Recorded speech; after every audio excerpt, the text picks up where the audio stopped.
Because of past experience, her father locked her freedom. You will be shocked to find out what happens next. Let's find out together. Hey friends, thanks for stopping by my channel today. Hope you're all doing great. Today's journey is going to be a blast. It will definitely leave you at the edge of your seats. Get your snacks ready, and I hope you're ready to be curious. Trust me, you surely will be. But first, please subscribe to my channel so you won't miss out on our next dramatic and exciting movie updates. On a beautiful day, a rich man's daughter named Ivy was leaving her father's house for an outing with the help of the housekeeper, Boniface. They were tiptoeing to avoid being seen, especially by her father, Chief Udemba. When they got to the living room and saw that the coast was clear, Ivy thanked Boniface. Then, Boniface began complimenting her beauty. She gave him a peck on the cheek and went out. A few minutes later, Ivy's father caught her. He had restricted her from going out and slapped her when she talked back. He was being overly protective, but his wife insisted that he give her the freedom she deserved. He disagreed, ignored his wife's advice, and stood his ground. Then he left. Her mother consoled her and advised her to move out, like her other siblings, to gain her freedom. But Ivy refused because she wanted to build her life there. Then she left, and her mother asked Boniface to check on Ivy. In her room, Ivy was on a call with her boyfriend, Toby, who didn't want to hear her excuses for not visiting him. It had already been over 3 months. He insisted she come that day and ended the call. Boniface brought Ivy her food, but she sent him away. Later, he came back to clean her room. Meanwhile, in another part of the house, Chief and his wife were still discussing the matter. Chief was afraid his daughter might be murdered like his first son. While his wife kept pushing him to give Ivy freedom, she said something that made Chief ask if she still wanted to continue their marriage. Back in her room, Ivy was talking with her friend about what Toby had said. Boniface came in and shared some good news. Toby would be coming that night. He said he had spoken to Toby and would help him enter and leave the house without her parents knowing. Ivy appreciated him and gave him a hug before he left to continue his work. That night, Ivy called Boniface when Toby arrived. Boniface quietly brought him to her room, and the two enjoyed their time together. Later, Boniface received a call from his madam asking about Ivy, and he assured her that he would do his best to keep her safe. In the room, just as Ivy and Toby were about to make love, they heard a knock. It was her father. Toby quickly hid, and Ivy opened the door. Her father advised her to use a feminine perfume, which she lied about. He tried to reason with her for her safety, but due to his harsh tone and attitude, she refused to listen. While they were talking, Toby's phone rang. Ivy quickly grabbed it to cover their tracks, but while checking the phone, her father excused himself. Ivy was shocked by what she saw. It showed that Toby was cheating on her. When he tried to justify it, she slapped him and sent him out. As Toby was leaving, Chief Udemba caught him and asked who he was. When he tried to call the DPO, Toby revealed his relationship with Ivy and Boniface. Chief then told Boniface to pack out of the house by the next morning. Toby ran away while Chief took Ivy's phone from her, furious that she had brought a man into his house. He promised to deal with her. What would you do if you were Ivy? Would you stay and fight for your freedom or leave like your siblings? Let us know in the comments. Boney wanted to assist Ivy in her room, but she sent him out. Ivy's mom came to console her and expressed how proud she was of Ivy for standing up to her father, something she herself had never done. Ivy then told her mom what Toby had done, which hurt her deeply. Her mom comforted her with a warm hug. Boniface, meanwhile, was praying not to get fired, and that night he did get fired by Chief. The next morning, while Boniface was about to leave, Chief told him to go prepare something for him to eat. Then, the driver, who arrived too early to pick up Chief, realized it wasn't time yet and left. Later that day, Ivy was still very moody. When Boniface brought her food, she sent him away again. The next day, Ivy was standing on the balcony when Boniface surprised her with an iPhone to cheer her up. He had used his savings to buy it. He also managed to get her SIM card from the phone her father had taken.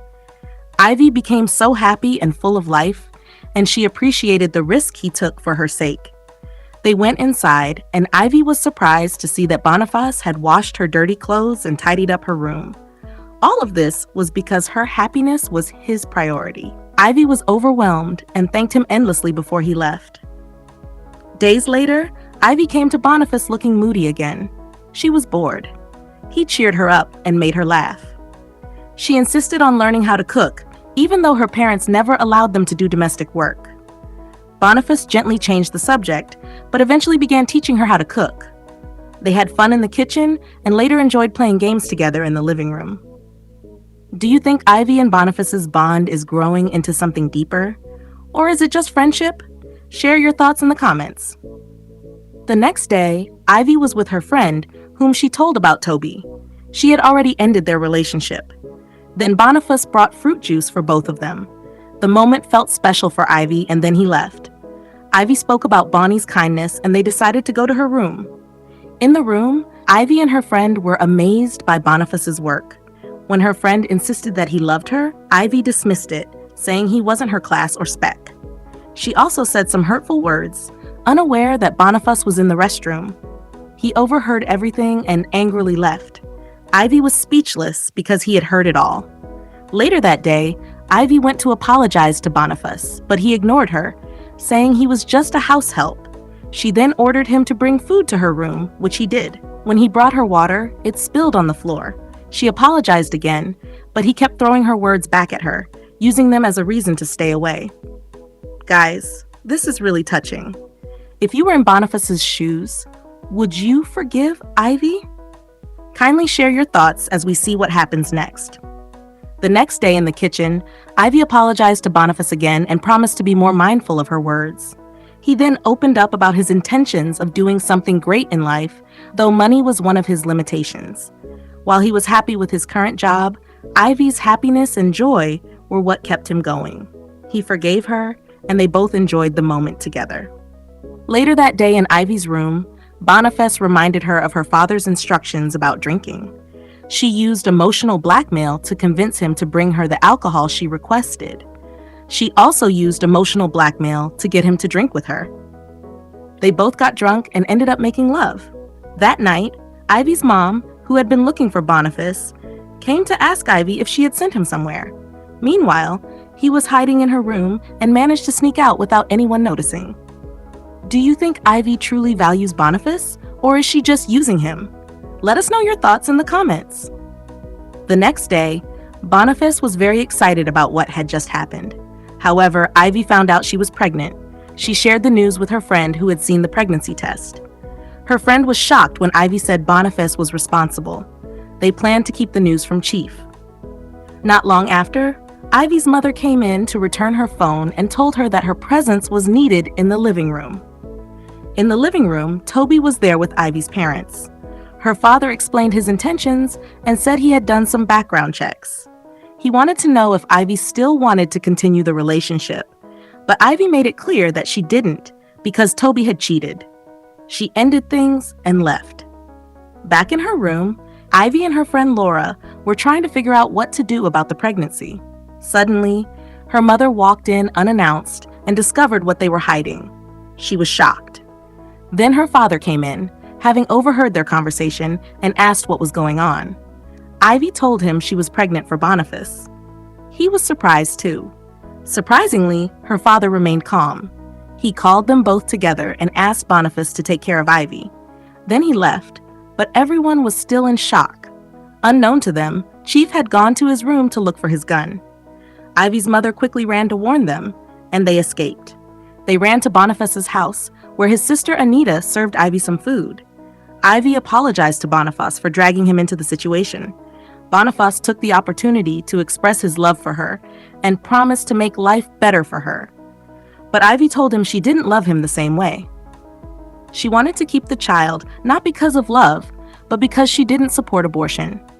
She promised never to return home and was willing to live with Boniface. They shared a moment together. Months later, Ivy, Boniface, and his sister were living together. They cooked, walked, and did many things as a family. It was a happy time for Ivy. One day, Ivy's mom called to check on her and the baby, giving her support. But after the call, Ivy overheard her mother talking about trying to find their address so that Ivy could return home. She also heard that her father planned to have Boniface arrested. Ivy told Boniface and went inside angrily, knowing her parents' true intentions. Weeks later, Boniface went with Ivy to the hospital for a checkup. The doctor informed them that she had gestational diabetes, a type of diabetes that happens during pregnancy where the body can't regulate blood sugar levels properly. The doctor advised her to eat more vegetables and avoid carbohydrates, assuring them that she would be fine. Do you think Ivy's parents should still be involved in her life after everything that happened? Or should she cut ties completely? Share your thoughts below. Days later, Ivy began to complain bitterly about her condition, the food she was eating, and everything else. Boniface tried to encourage her, but nothing seemed to work. When Anita came to play with her, Ivy sent her away. Boniface then began showering her with sweet words, and eventually she agreed to eat. The next day, Chief placed a price of 200 million naira for anyone who could find Boniface or Ivy. His wife confronted him and asked him to take down the post, but he remained silent.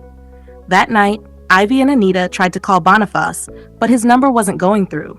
When he eventually returned home, he was panting because he had been chased by a group of boys but managed to escape. Anita then showed him the trending post, offering a reward for anyone who found him. He was weak when he saw it, and Anita insisted that Ivy should leave. They left her alone. Guys, would you still carry on this journey if you were in Boniface's shoes? What would you do? Kindly share your thoughts as we see what happens next. The next day, Anita pleaded with her brother for a meeting. She insisted that Ivy should go back to her father's house or anywhere else because the previous day had been a warning. She said a lot of things, but because the baby was Boniface's child, he disagreed with his sister and stood his ground, saying Ivy would go nowhere. Then he left. Meanwhile, Ivy came to talk about the same issue with Anita. Anita advised her to return home so her brother could live long, but it wasn't possible for Ivy to leave. She tried to help out around the house, but Anita began nagging at her over a small mistake. Ivy went inside and cried. Later the next day, Boniface brought some food items to Anita at her hairdressing shop to prepare for Ivy. But when he got home and realized Ivy wasn't there, his sister told him that she had left angrily, probably to her father's house, though she wasn't sure. Boniface ran after her and luckily saw her in a tricycle. He stopped it and pleaded with her not to leave. Boniface stood in front of the tricycle and Ivy got down. She began to complain, saying she was tired of everything. He consoled her and promised to provide whatever she needed. They both went home together. That same day, Boniface spoke to his sister and told her to be calm with Ivy because of what she was going through. He encouraged her, saying it wasn't right to treat a pregnant woman poorly. He made her see reason and also promised to support her education once everything was settled. He asked her to be patient, and they all enjoyed the moment together. That night, Chief was furious because he believed his daughter was trying to use a fake drug agreement to bring him down. His wife remained silent. Do you think Boniface made the right choice by standing by Ivy, despite the danger and family pressure? Let us know what you would have done. One day, while Boniface was selling gala on the street, he almost got into a fight with another seller who recognized him and began to chase him. In the process, Boniface had an accident and was rushed to the hospital. This is what greed and wickedness can cause in our society, bringing harm to others for selfish reasons. The next evening, Ivy was in the labor room about to give birth. Meanwhile, Boniface regained consciousness. When he found out that his wife had delivered, he wanted to go see her, but the nurse calmed him down since they were in the same hospital. When the nurse left, Boniface went out quietly in search of his wife. When he saw her, he told them what really caused his accident. Then, the doctor came and informed them that they had lost the baby, which broke their hearts. Boniface went to see his child's corpse. Out of pain and anger, Ivy called her father and threatened to expose some hidden secrets that could land him in jail because of the death of her child. Some hours later, while Boniface was consoling Ivy, her father came to see her. Ivy poured out all her frustration and anger, not just for herself, but also for Boniface. She told her father everything that had happened. He asked for forgiveness. Just then, the doctor returned and shared the good news that the child was actually alive. Everyone rejoiced, But Ivy still disowned her father and sent him away. Chief returned home, lost in thought, and realized he had truly lost his daughter. Some weeks later, while Boniface and Ivy were enjoying the moment together, Ivy's brother, who was abroad, came to visit her. She was very excited and asked many questions. He apologized for not replying to her messages earlier and said he came so the family could reunite. Then Ivy's parents came to see her too. Her father explained why he had been so harsh with his children because of the hardship and poverty he went through growing up, which even led to the death of his own parents. He told her the story of how he rose from nothing and pleaded genuinely for her forgiveness. Ivy forgave him, and they all enjoyed the moment as a family. Chief carried his grandchild and blessed both Boniface and Ivy with joy in his heart. Finally, Chief had a private meeting with Boniface and offered to sponsor the restaurant business idea he had. Ivy came to serve them and left to feed her baby. Boniface appreciated Chief for allowing him to become part of the family. Meanwhile, Chief's son was secretly trying to get Anita's number because he found her attractive, but Boniface kept distracting him. The moral lesson of this movie is, never allow pride, bitterness, or pain to blind you from the power of forgiveness, love, and second chances. Everyone deserves a chance to grow, and healing often starts with understanding and letting go of the past. Thanks for watching, and please don't forget to subscribe to our exciting channel. Stay tuned for more interesting, captivating, educational, and inspirational popular movie updates. Goodbye!